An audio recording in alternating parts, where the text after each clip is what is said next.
వస్తుంది, plus nature కూడా వస్తుంది. సో వయసుకు అందంగా కనిపించేది మనసుకు అందంగా కనిపించేది సౌందర్యం. ఏదైనా మన కళ్ళతో చూస్తానే అది అబ్బా ఇలా చేద్దాం అలా చేద్దాం అనేది వచ్చేసింది. అప్పుడు మన థాట్లు చాలా ఎక్కువగా వచ్చేస్తాయి అన్నమాట. సో సౌందర్యం వచ్చేసి చాలా రకాలుగా ఉన్నాయి. ఒక్కొక్కరి దగ్గర ఒక్కొక్క కళ ఉంది. వాళ్ళు అందంగా రెడీ అయ్యడంలో కూడా ఒక సౌందర్యమే, వాక్ చాతుర్యం కూడా ప్రదర్శించడంలో కూడా ఒక సౌందర్యమే. తర్వాత వచ్చేసి ఒక హక్కుకు చేయించుకోవడము, వాళ్ళ హావభావాలను వ్యక్తం చేసేది కూడా సౌందర్యమే.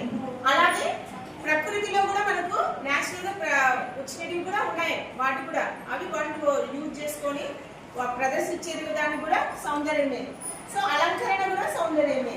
బాహ్య అలంకరణ అంటే మనసులో కూడా మనం ఊహించుకుంటాం, చెడుగా కాకుండా మంచిగా ఊహించుకోవడం కూడా సౌందర్యం. అలా చెప్పుకుంటూ పోతే చాలా ఉన్నాయి.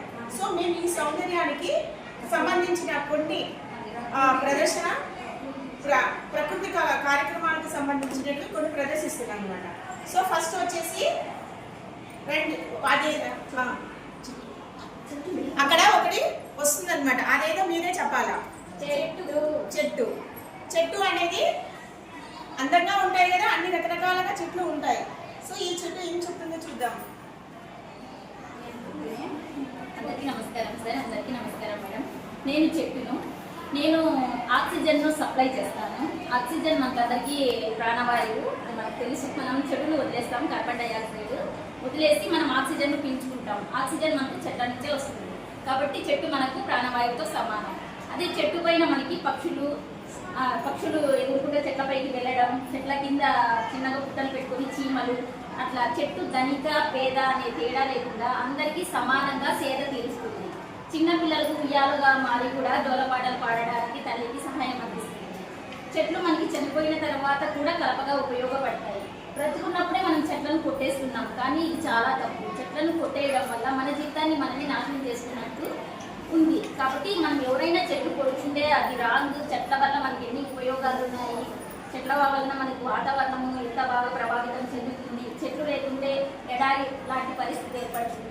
ఇవన్నీ మనం చెట్ల వలన మనం మోటివేషన్ కలిగించి మన పిల్లల వయసు నుంచే చెట్ల యొక్క ఉపయోగాలను అన్నీ చెప్పి ప్రతి ఇంటికి ఒక చెట్టు నాటించి రోజు దానికి పండ్లు పూలు నీరు పోయడం వల్ల వాటి ఉపయోగాలు తెలుసుకొని మనం ప్రకృతిని ఇంకా మంచిగా మనకి ఆక్సిజన్ సప్లై చేసేటట్టు ప్రతి ఒక్క ఇంటికి కూడా చెట్లు పెంచేలా మనం అందరికీ అవగాహన కల్పించి మనం చెట్ల యొక్క ప్రయోజనాలను తెలియజేసి మనం మంచి వాతావరణాన్ని పొందాలని కోరుకుంటున్నాం.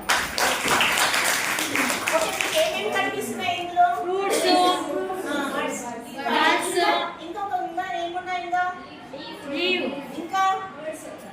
ఇంకా స్టిక్స్, ఇంకా చిన్న గుడ్లు పెట్టుకుందా లేదా?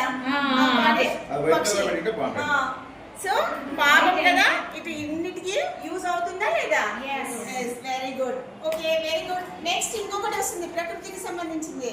రండి, పెద్దగా గాంట్రీస్.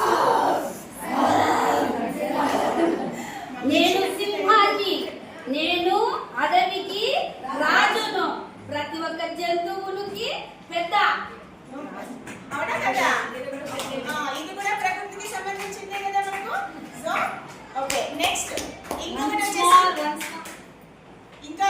ఇంకొకటి వస్తుంది చూడండి. న్యాచురల్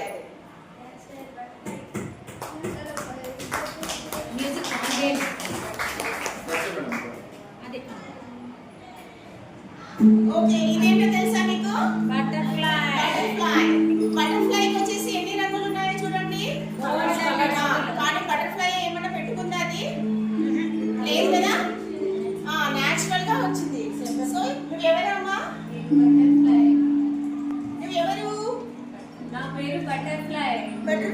నీకు వెనకాల ఉండేవి ఏంటి బేబీ? నాకు వింగ్స్ ఉంటాయి. ఓకే, నీకు ఎన్ని రకరకాల రంగులు వచ్చాయి? నువ్వు ఎక్కడ ఉంటావు? నేను చెట్టు మీద ఉంటాను. పూల నుంచి తేనె తీసుకొని తింటూ తిరుగుతూ ఉంటాను. ఎలా తిరుగుతావు? అలా ఎగురుతుంటూ. ఓకే, సో బటర్ఫ్లై అనేది నేషనల్ కదా. ఓకే, ఇప్పుడు మన బటర్ఫ్లైకి ఒక సాంగ్ చేద్దామా? Where are you going? House in the garden.